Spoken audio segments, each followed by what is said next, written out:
Do you ever make things overly difficult? Like opening a box by hand when there's a pair of scissors in the drawer right next to you? Oh my gosh, I just did that.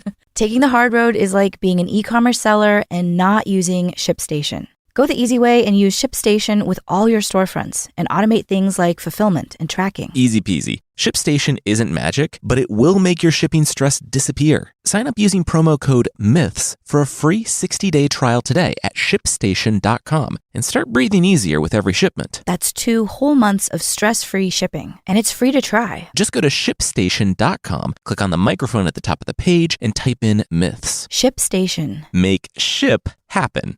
Quick disclaimer, there's some stronger than usual violence this week, with some eye stuff and some evisceration. Not super graphic at all, but it's there. For more info, check out the post at mythpodcast.com. This week on Myths and Legends, we are back in the many, many narratives of the Panchatantra. You'll see why it might be a good idea to eat all your golden jewels, and we'll witness a fascinating discussion on the weight ratios and airspeed velocities of unladen birds. On the creature this week, we'll see that if you catch a fish that has fingers, you might want to toss it back. Unless, that is, you want to live forever.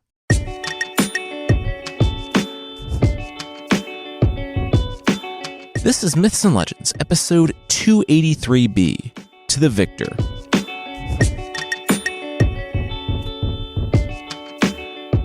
This is a podcast where we tell stories from mythology and folklore. Some are incredibly popular stories you might think you know, but with surprising origins. Others are stories that might be new to you, but are definitely worth a listen. Previously on this podcast, we were in the jungle with some animal politics.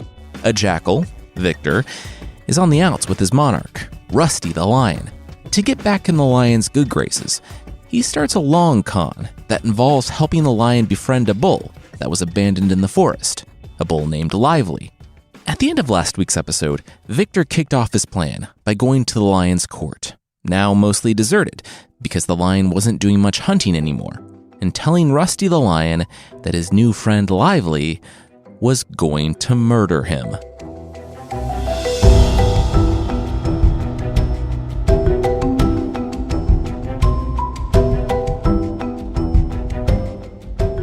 But why though? Why would Lively do that? Rusty asked, almost as soon as Victor dropped the accusation. Victor said that, he was just a lowly jackal. He didn't deign to understand the complex inner workings of the minds of his betters. What he did know, though, was what he heard, and what he saw. Rusty asked, okay, what did Victor see? Victor pointed all around the lion. He saw a lot fewer animals, for one. It was true. The story says that when you don't pay your workers well, you can't expect them to stick around. The court under the banyan tree had dwindled after the lion stopped leaving behind kills for them to eat. Victor said that this new relationship with Lively had alienated Rusty from the rest of the jungle. He worried that it was by design. Rusty said that that was impossible. He and Lively were friends. He had given Lively his word that the bull would be safe in this jungle. Victor shook his head. Sometimes people could be so ungrateful, like the ungrateful man. Rusty didn't know what the jackal was talking about with that one. Cheek, who was standing nearby, rolled his eyes, and Victor started in on a story.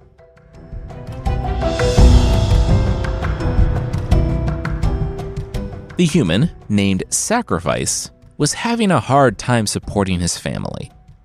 So he was on a hike. His wife had told him he better come back with some food for the children or don't bother coming back at all.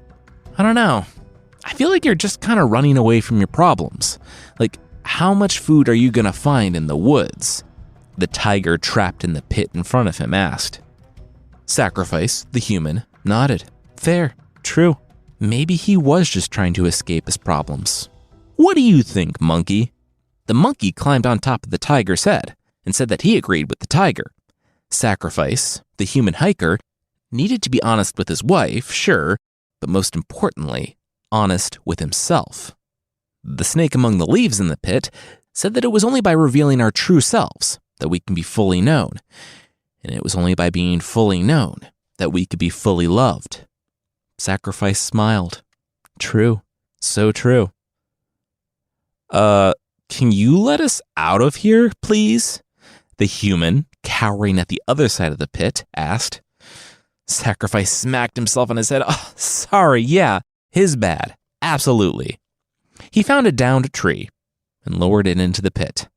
Regular life of pi situation you all had going on down there, Sacrifice said as the tiger, the monkey, the snake, and the human climbed up the tree and out of the pit. The four were so grateful that, before they parted ways, they all talked to Sacrifice directly. Tiger said that he would repay Sacrifice if Sacrifice came to his mountain lair. He didn't want to drag a debt into the next life. Monkey, snake, and the human all told Sacrifice where they lived, and the human added that he was a goldsmith. If Sacrifice brought him some gold, he would work it into any shape the man wanted for free. Sacrifice said he had just explained how he was having a hard time feeding his family, but sure, if he came across any gold, he would stop by. Sacrifice shook his head. This guy. Anyway, Sacrifice continued on and didn't find anything on his wanderings. On his way back through the forest, he remembered the animals' invitations. He stopped by Monkey's place first, and the monkey, beaming, said that he had hoped the human would come and gathered extra fruit. He piled Sacrifice's sack full, told him anytime he needed more to stop by, and led Sacrifice to the tiger's place in the mountains. There, they saw a corpse. I was hoping you'd stop by, the tiger, munching on a human, said to Sacrifice. A rich guy had gone riding through the mountains, and the tiger ate his horse, and he was working on the rich guy now, but he didn't need any of this shiny junk. The tiger gestured to the sacks of gold and jewels.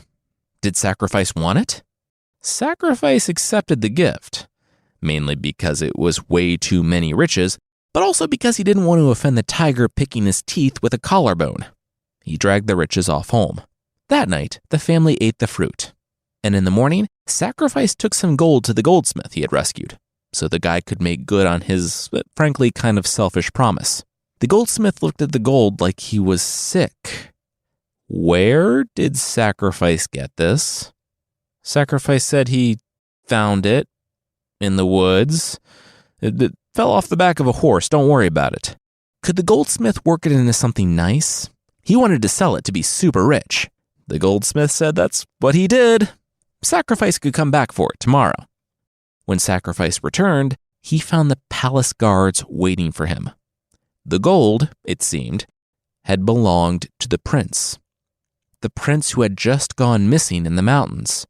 The goldsmith knew because he had made the pieces in the bag. It was obvious.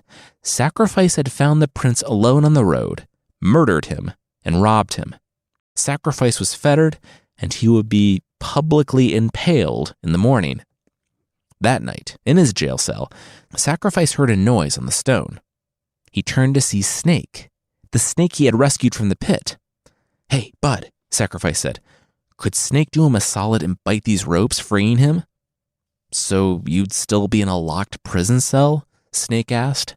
No, he could do Sacrifice one better. Later on that night, a cry went up from the palace. The queen. The queen was ill. From his spot in the jail cell, Sacrifice could see physician after physician rushing to the palace, but no one could help her. She was dying.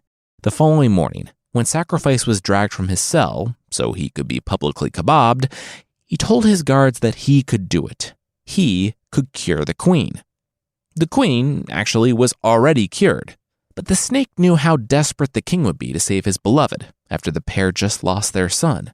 Snake had timed his poison just right, so that, when Sacrifice merely touched the woman's forehead, she started feeling better.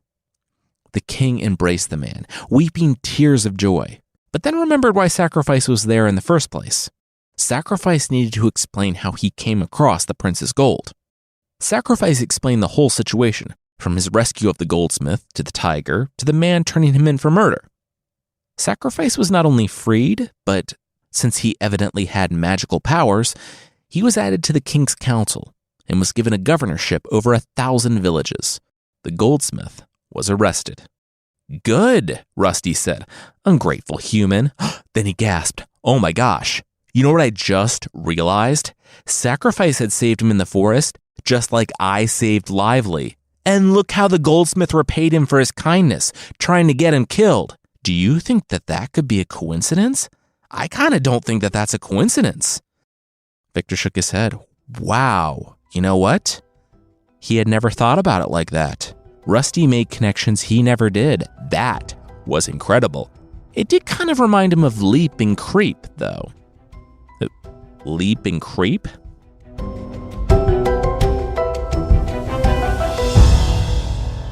Creep was a louse, living in a king's bed. And Leap? Leap was a flea who needed to leave. Creep had been there for ages. She ruled the bed.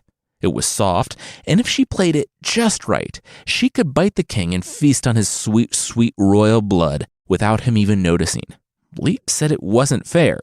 Just because she had been there didn't mean it only belonged to her. He was staying. Creep, the louse, said fine. He could stay, but he had to be smart about it. The king would come and lay down, and it was only after he was out, overmastered from wine or fatigue, that they should dare bite him. And even then, only on the bottom of his feet, where he wouldn't immediately notice. Leap said, fine, whatever. He's got it.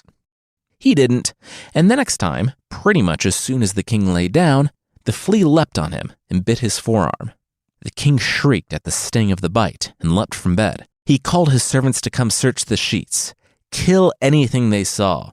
Leap, the flea, was already gone, having leapt away, but Creep was still sleeping.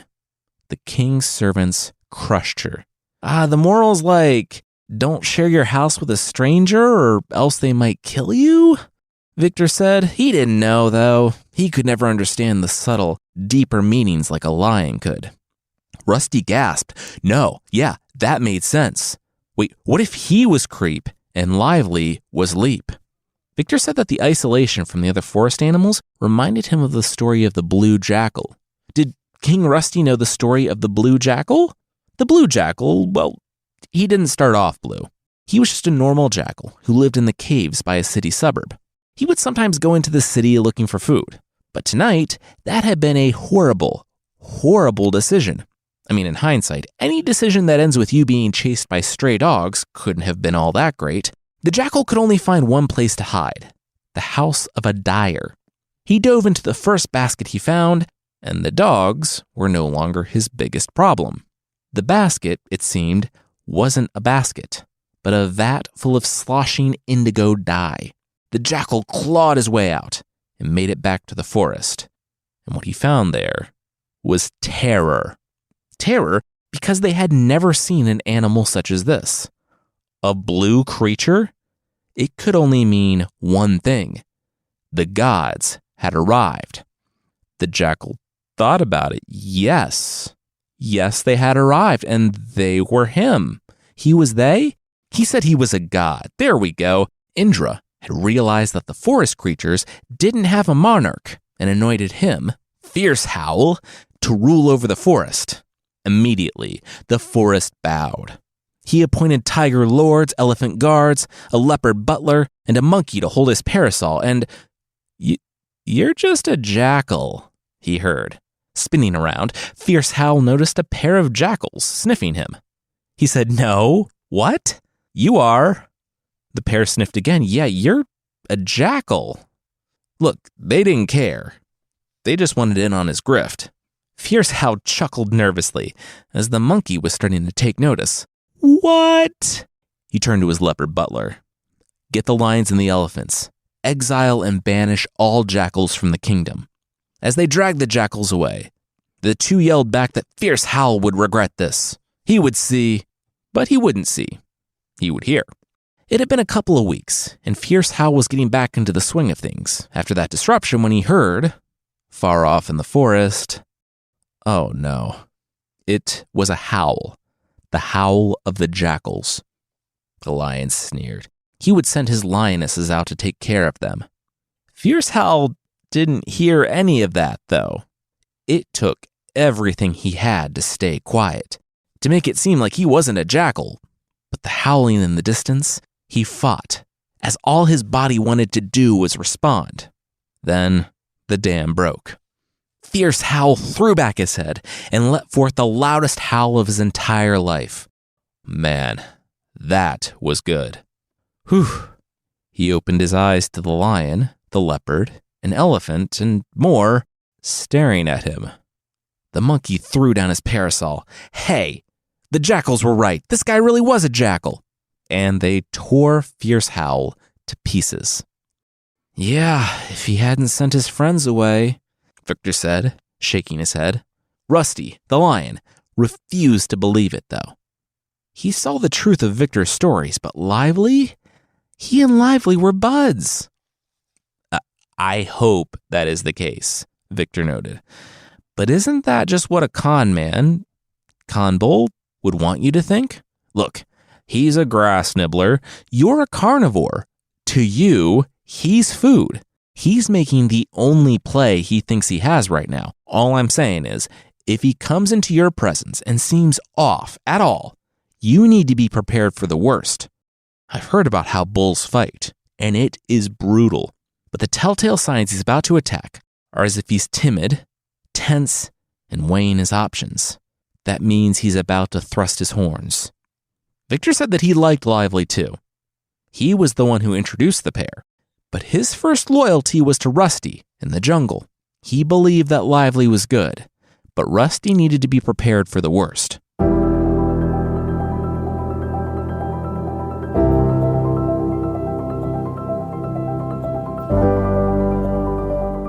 We'll see the second phase of Victor's plan, but that will be right after this.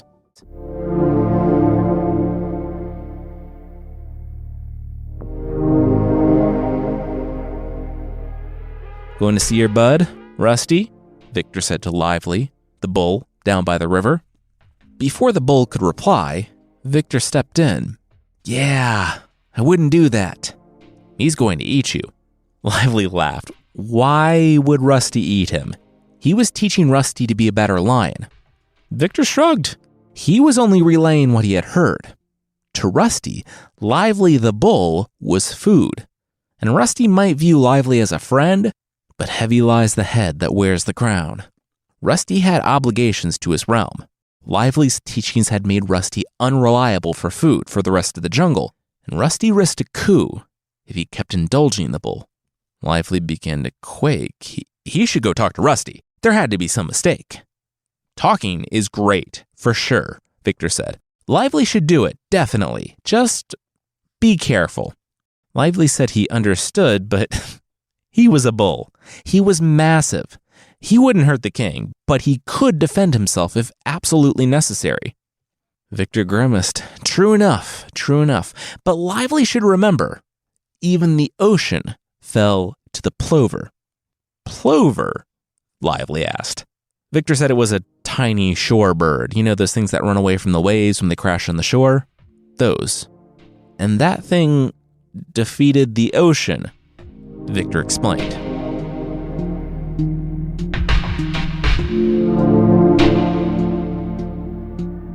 Yeah, the ocean's gonna come wash away our nest, Constance, the bird mom-to-be, said to Sprawl, her mate.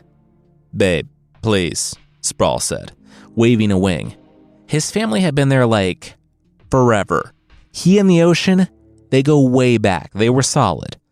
The ocean was his bro. He wouldn't do that. Constance waved a wing at the sea. They were the only nest left this close to the water. Soon, it would reach up and steal their chicks' eggs from them. Everyone else had left. By ignoring the counsel of his friends and mate, he was acting like Shellneck the turtle. And she started the story of Shellneck the turtle. Shellneck had two friends, Slim and Grim. They were two ganders, and the trio looked together at the dry lake bed. How does a lake just dry up? Shellneck said, his neck looking more and more leather-like than usual. Slim and Grim said it hadn't rained for 12 years, so probably that. Anywho, they just realized that they were birds, and they can fly away. So they were gonna do that. Sorry for the, dying thing. Slim and Grim started flapping their wings when Shellneck yelled for them to wait. Please, save him. The two ganders said, look, they would love to, but he was a turtle. This wasn't a Mario game. He didn't have wings. Shellneck agreed. Yes, but he did have this. He picked up a stick. You see, a 5-ounce bird can't carry a 1-pound turtle, but if 2 ganders carried the stick together with the turtle hanging off of it in the middle, they could manage. The ganders thought about weight ratios and, yeah, the math checked out. They could do it and stay aloft long enough to get to a different climate, but that depended on something. The turtle didn't have fingers, so he would have to bite. Did the turtle think that he had the requisite jaw strength to hang from a stick on a trip to a different climate? Shellneck was already positioning himself in the middle of the stick. To hang on for his life, in more ways than one? Absolutely. The ganders took a deep breath. All right, well, they had to advise against it. It seemed super dangerous, but they would try to help their friend. Shellneck said that he was taking a vow of silence from this moment until the time when he landed in his new home, in paradise. It took no small amount of effort for the birds to grip the stick, with the turtle dangling in between, and flap their wings up into the air. But they managed. They struggled a good distance until they were flying over a city, their wings beating against the strain, and the turtle's jaw locked on the stick, when they saw people. Even in our world, it would be noteworthy to see 2 ganders carrying a turtle dangling in between them, and it was no different in those times. A crowd gathered below, running in the street after the trio, wondering what was going on. Was that intentional? I mean, how could it not be? Birds don't carry something in between them, and turtles probably don't willingly stay suspended in air. What was going on? Shellneck's eye moved to see the crowd marveling below, and he looked back up to his buddies, Slim and Grim. Hey, what are all those people chatting about down there? Shellneck said. Then his eyes widened. Oh no! The ganders had just enough time to watch Shellneck fall to the city below, landing hard on the stone street.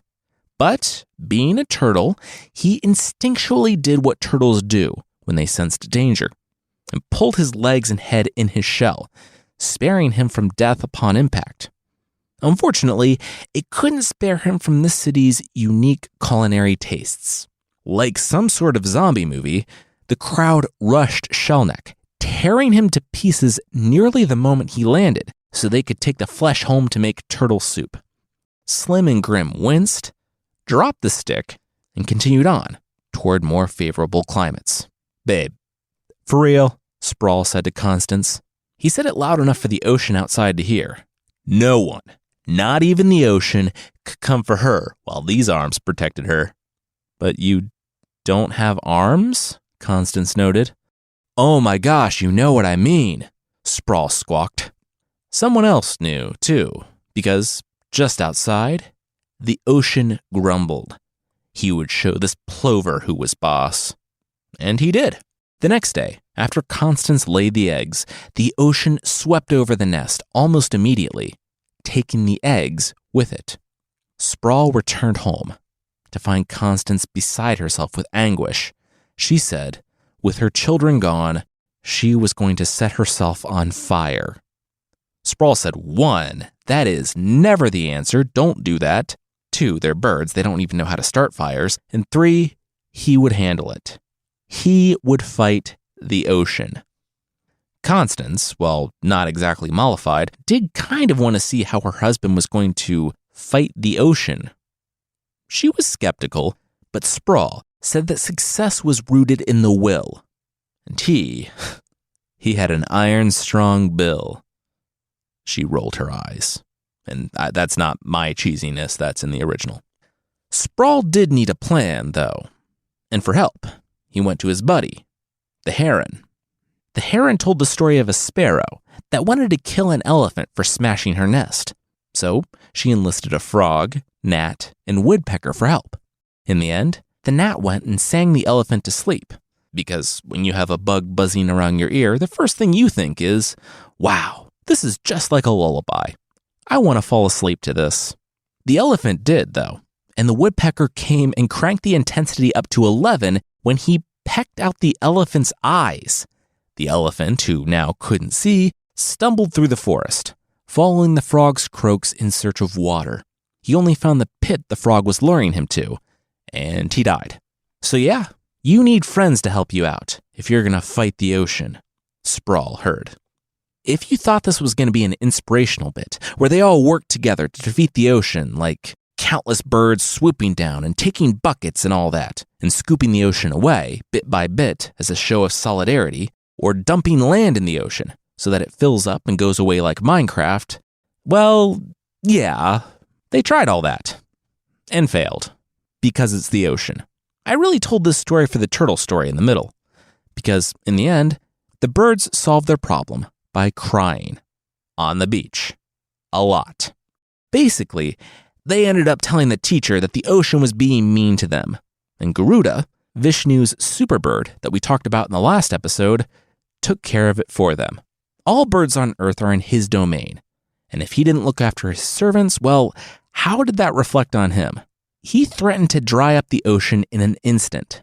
And the ocean, knowing that Garuda could make good on this threat, and wasn't just a bunch of birds with dirt, relented and spat the eggs back out on the shore. The plover had defeated the ocean. Did he, though? Lively, the bull asked. Victor said that the ocean was defeated. That's the main takeaway here. The ocean underestimated the power of the birds and nearly paid for it with its ocean life. Victor didn't want Lively to do the same with Rusty the lion. Lively said okay. He appreciated Victor's advice, and unlike the turtle, he would listen to it. What did Victor recommend? How would Lively know Rusty was about to attack? Victor said that was easy. Predators pay intense attention to something they're about to hunt. If Rusty's ears were all pricked up, if he didn't seem relaxed, or if he was studying Lively from far off, then the bull could know that the lion was gearing up to attack. He should approach with extreme caution. Well, Rusty and I are best buddies. He would never do that to me, Lively said. I hope you're right, Victor said. I hope you're right.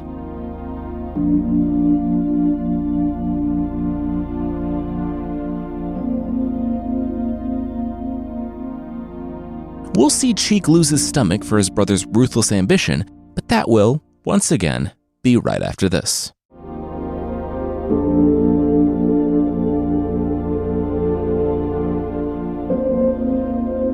This is Rusty's fault, ultimately, Cheek said, disgusted. He had never been on board with Victor's plan, but he was even more put off by it now that it was in motion.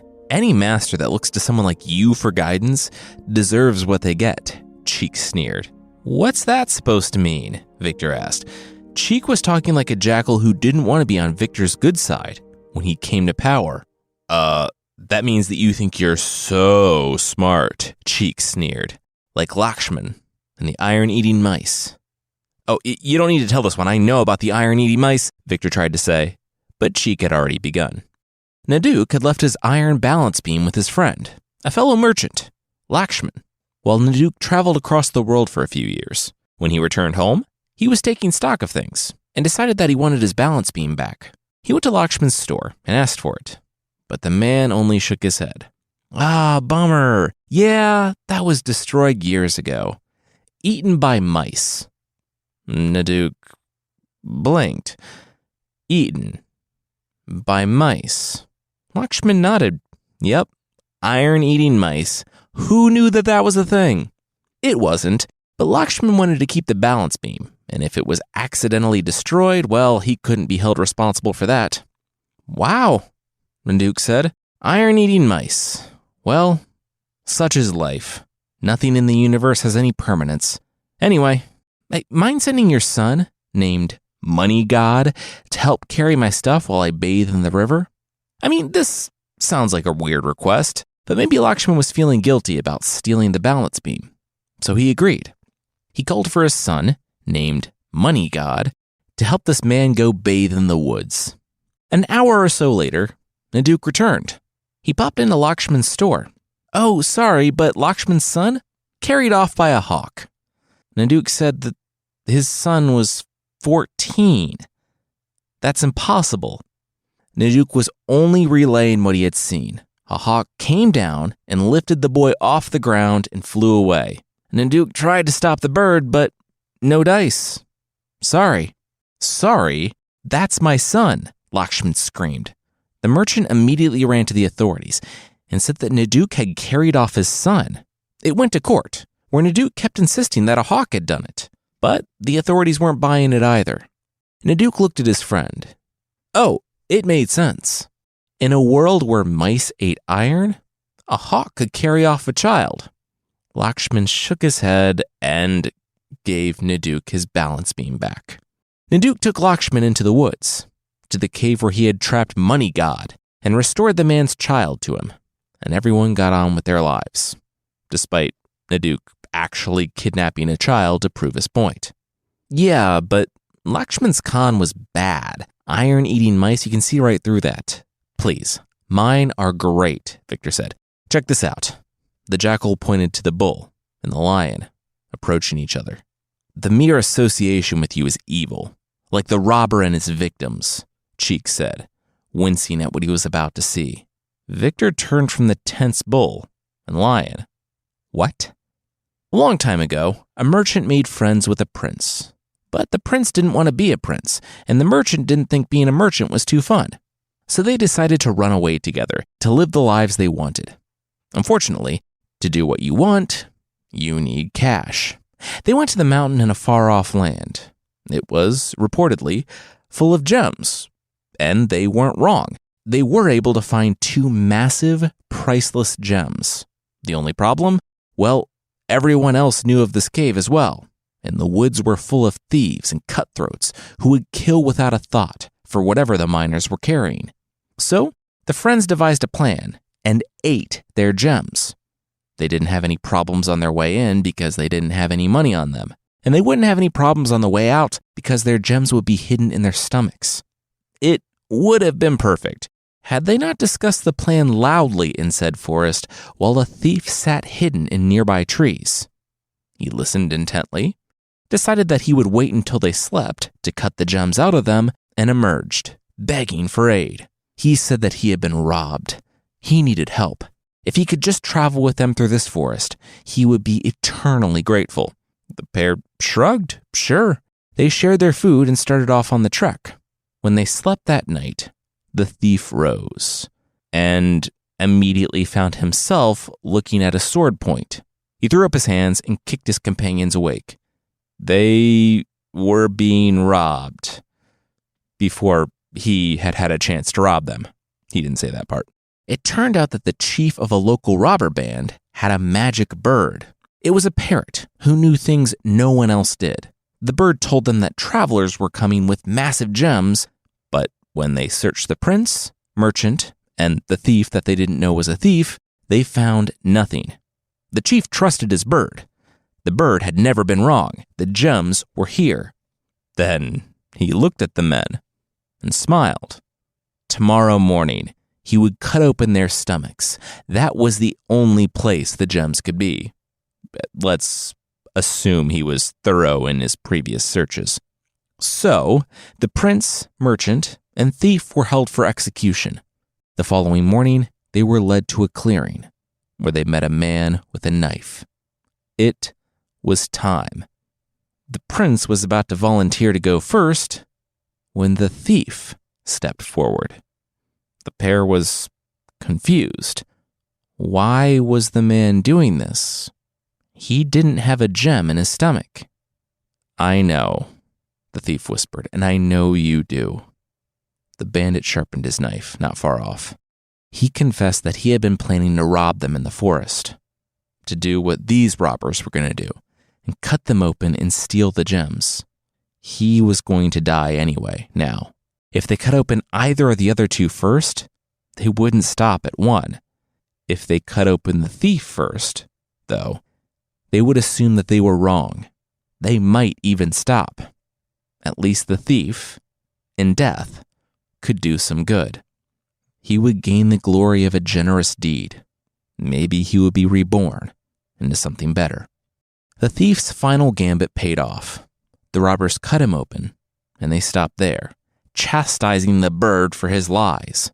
They let the prince and the merchant go, and the pair never forgot the thief, who, in the end, revealed himself as a good man.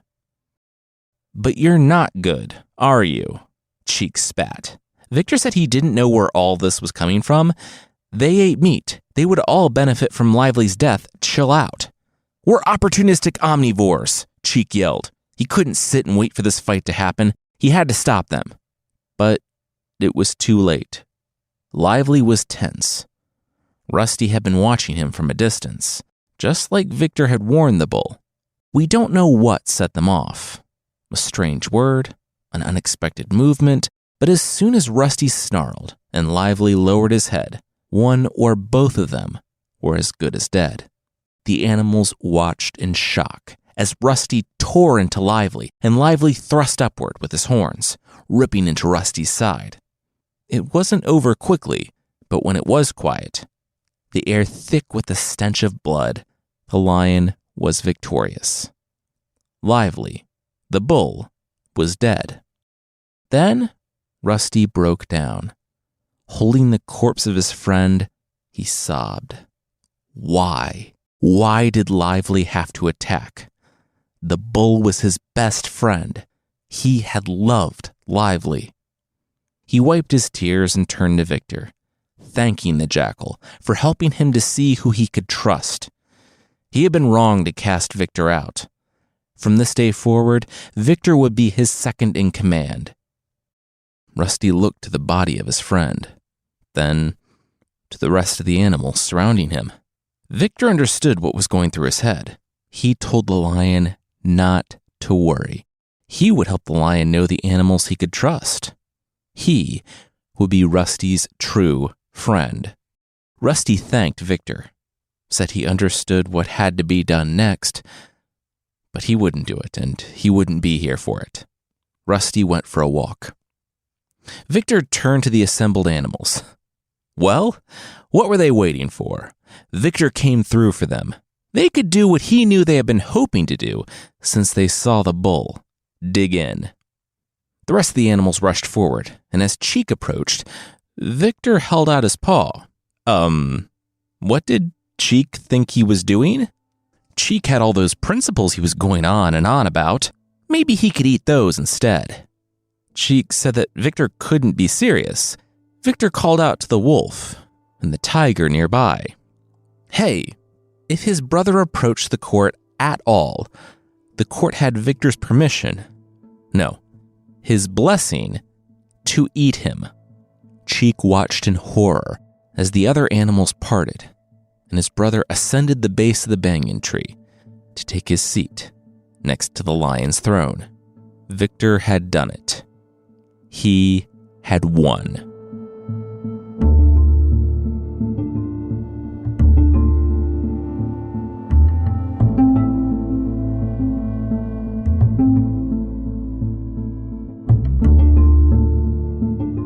It's a kind of bleak ending. We didn't go into it, but there was a lot more in the story about how advisors love it when their rulers are isolated and scared, because it gives them more control. When people feel alone and anxious, they can be easier to manipulate. To me, it speaks to the necessity of connection, understanding, and communication. Ultimately, this part of the story is tragic, because Victor uses the power of the stories to twist the worlds of Lively and Rusty until they're on a collision course with each other. There is more to the story. The first part, what we told over the previous 2 episodes, only comprises about half of the Panchatantra. So if you enjoy this scattershot collection of bite-sized stories and want to hear more, let me know. Next week, we're back in the grim fairy tales. And we learn that you should be nice to people, no matter how ridiculous their facial hair looks.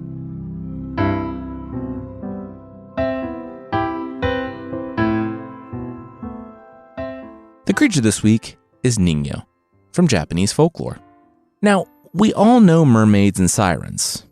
The Ningyo are kind of like those, but they're if the Little Mermaid was the size of an actual fish, had a tuft of scraggly hair on her head, webbed fingers, little sharp teeth, and, quote, mouth like a monkey, whatever that means, and golden scales. This thing is apparently irresistible, though, with a hauntingly beautiful voice to match its haunting everything else. It apparently sounds like a flute or a skylark, and though it doesn't have words, is apparently inescapable. Like most fish, they don't like to be caught, so if you manage that, throw it back. Though if your fish has scraggly hair and fingers, you probably shouldn't take that thing home anyway. They prefer to be in their complex societies under the sea and are known for their healing abilities. If you somehow find yourself on their good side, they can give you immortality by eating just the smallest amount of their flesh. Don't worry, they can heal themselves. It's what they do. Drinking their fish blood will heal any illness, but if you try to take either of those things without them being offered, you'll be the victim of, quote, dire consequences. Probably a whole city of terrifying fish people coming after you, but who knows? In the years since, the creature has apparently gotten a makeover and transformed from a creepy little fish humanoid with sharp teeth to something resembling a mermaid. Though it's only slightly less creepy. A picture I found and posted on the website has a creature with the body of a fish and the head of a woman. Yeah, just the head. And even that both has horns and fish eyes, looking off in two different directions. So yeah, only slightly less creepy.